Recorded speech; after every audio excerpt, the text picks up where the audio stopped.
Brendan Barnes, let me read.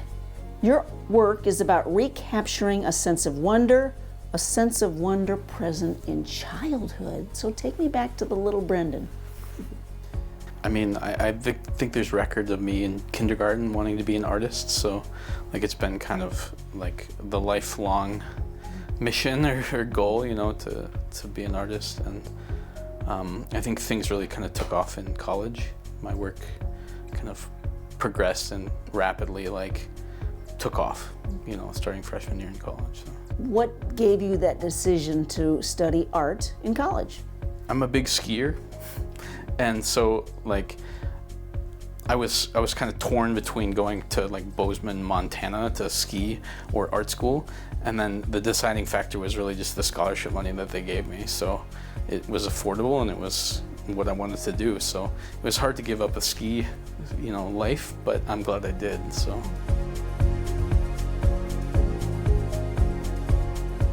What angle did you choose when it came to being an artist? Well, I've always been a sculptor, right? I've always been sort of attracted to sculpture. I started off at Cleveland Institute of Art in the sculpture department and spent a year there. Kind of rapidly was a little overwhelmed by the whole experience, but I took a lot from that first year in sculpture, transitioned into ceramics where I graduated with my BFA in ceramics. I have quite a robust artist practice, which I guess is, you know, like the dream, as you might say. I mean, like, I think we all want some sort of adventure in our life, and for me, I find that in art. Yeah, no, I don't need to travel to.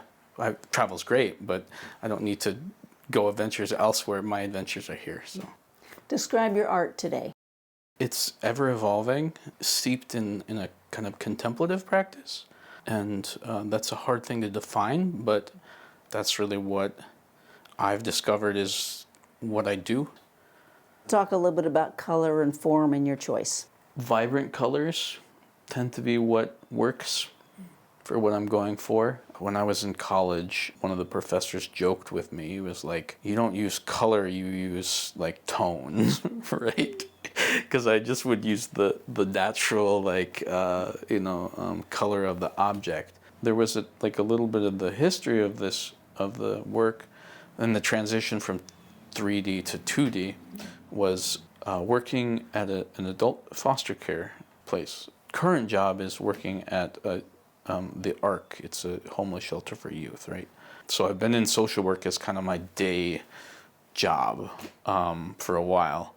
But in this adult foster care work position, the people that we were kind of like caring for would go to the rooms at around like 7 o'clock. And then so you have like 5 hours of just sort of like nothing to do. So I picked up crayons, right? And just started making, I just was trying to keep myself occupied. That was one of the very early pieces of that series. But now I work almost, like more in 2D than I do 3D. The vibrancy of the color just, grab your attention and captivate you, and seems to be what I gravitate towards. And then in the sculptures, it can be a little bit more subdued. And let's stick with what's on the wall. Is there a theme to how you paint? It's a process. It's a process I discovered late in college, leaving behind what I know and painting from a place of like detachment. It's about being fully present in the moment and painting from that sort of like meditative or contemplative state. Is there a theme of patterns? Yeah. I mean, I would definitely think that there's themes of patterns. The symmetry and the patterns and those kinds of things are really a vehicle for finding that space, right? There's kind of like a central composition. The idea is that your mind is not ruminating, right? So it's just sort of like grasped, and then it's just sort of like centered. The painting behind you. Yeah. Describe its theme. Well, so this right here is the original painting is about this big. It's hanging in my living room downstairs. And I made those designs. I have a whole bunch of them, and so I photographed them, and I was not satisfied with the reception that series had. So I kind of played with it a little bit, right? When you view my work, you try to grasp what is it. That like action of like what is it, you trying to discern what it is you're looking at, not necessarily the point, but the idea is that you just accept it. So the patterns allow you to appreciate it for what it is, rather than trying to figure out what it is.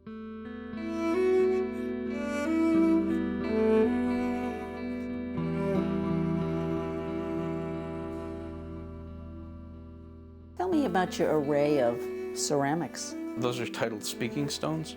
It is a remake or revisiting of my senior project, my BFA work. So I worked at the Kalamazoo Institute of Art when I made those pieces.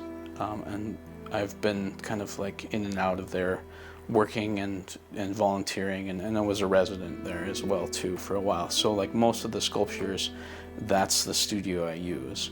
That variation of the theme is I made about 10 years ago or so.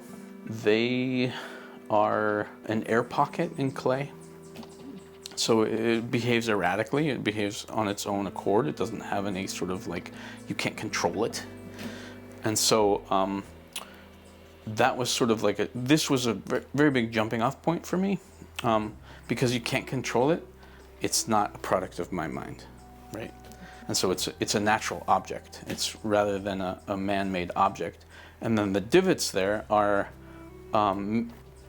very meticulously placed in order to finish the composition rather than disrupt it. So it's this like still point. That's where the inspiration for all of this work comes from, is basically finding that still point. How do you do your work? I'm seeing a turntable, I'm seeing items of faith. What space do you put yourself in to create? Music is a huge part of my process. I find that I work better with people, and music and people and like whatever I can to kind of distract myself helps. I can explain that because it's like, why would you want to distract yourself? Well, the idea is to stay one step ahead of my own understanding. Try to react and make things that I don't intentionally comprehend in order to make something new, something that I don't necessarily like grasp yet. And it's exciting to me. Favorite album to paint by? Oh, that's too hard. That's too hard. I honestly, what I like to do is like put it on shuffle, like all the music, and just put it on shuffle. That way I don't know what's coming. Like I have many tricks to, you know, induce this sort of like state that I make from, you know, and one of them is trying to stay ahead of my mind. Who have you looked up to? Isamu Noguchi, you know, Japanese American sculptor, is a huge influence. I would say Jean Moreau, the surrealists, the abstract surrealists. How does Kalamazoo afford you this opportunity? I like Kalamazoo, and if there is an artist community or anything like that, I intentionally push the boundaries in my work. That's what the work is about, and I want to create work that is exciting to me, and that usually means that it can be hard to appreciate it or hard to understand. You mentioned it, the spirituality component. Interestingly enough, that's the hardest thing to talk about, but it's an important part to talk about. I think my work, in order to understand my work as the best that could be understood, it's a big piece of that, understanding that. There's a concept called, and I'll explain the term too, right? It's called apathetic theology. It can be kind of summarized by St. Augustine saying, if I can understand it, it's not God. The apathetic theology is that God is transcendent and not understandable. The work is therefore trying to be not comprehensible. It's challenging sometimes. It's challenging when you're faced with something and you don't know why it exists. But that's why it exists, is to challenge you. And, you know, hopefully, you know, you have to wrestle with it. There's a lot of wrestling with my work, right? So there's a lot of wrestling with like what is what is happening, you know? And you're good with that. It's the intent. It's who I am. You know, it's what I do and who I am, and it's the type of art that it inspires me. I would say that it may not be for everybody. What I've encountered with some people is that they want it to be something, right? I don't intentionally want to confuse or, you know, like make something that is difficult for somebody. The process can be, you know, one that you have to wrestle with, you know. So. How do you use your art? Are you displaying it in Kalamazoo? Do you sell it, or is it for your own enjoyment? All of the above. The art is always for other people, right? It's always meant for other people, but there's a big part of my practice where I just sit and appreciate what I've done.